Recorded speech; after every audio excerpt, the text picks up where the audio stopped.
ზუგდიდის მუნიციპალიტეტში 6 ბაღის მშენებლობა და 4-ის რეაბილიტაცია მიმდინარეობს. სკოლამდელ დაწესებულებებში მიმდინარე ინფრასტრუქტურულ სამუშაოს სახელმწიფო რწმუნებული მოადგილესთან ერთად სოფელ ნარაზენში გაეცნო, სადაც 75 ბავშვისთვის გათვალისწინებული საბავშვო ბაღის რეაბილიტაცია მიმდინარეობს. ზუგდიდში საბავშვო ბაღების მშენებლობა რეაბილიტაციის პროცესი აქტიურ რეჟიმში ხორციელდება. ამჟამად პროცესს ნარაზენის მეორე ბაღში გავეცანით, სადაც საბავშვო ბაღს სრულ რეაბილიტაციას უტარებს. ზუგდიდის მასშტაბით 6 ბაღის მშენებლობა და 4-ის რეაბილიტაცია მიმდინარეობს.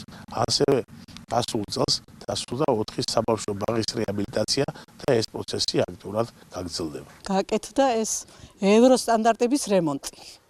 და ძალიან უხარია სოფელს და ბავშვები უფრო მეტი მოვა და მეც ექნება მშობელს იმის ხალისი რომ ასეთ კარგ იმაში გარემოში იზრდებოდეს თავიანთი შვილი.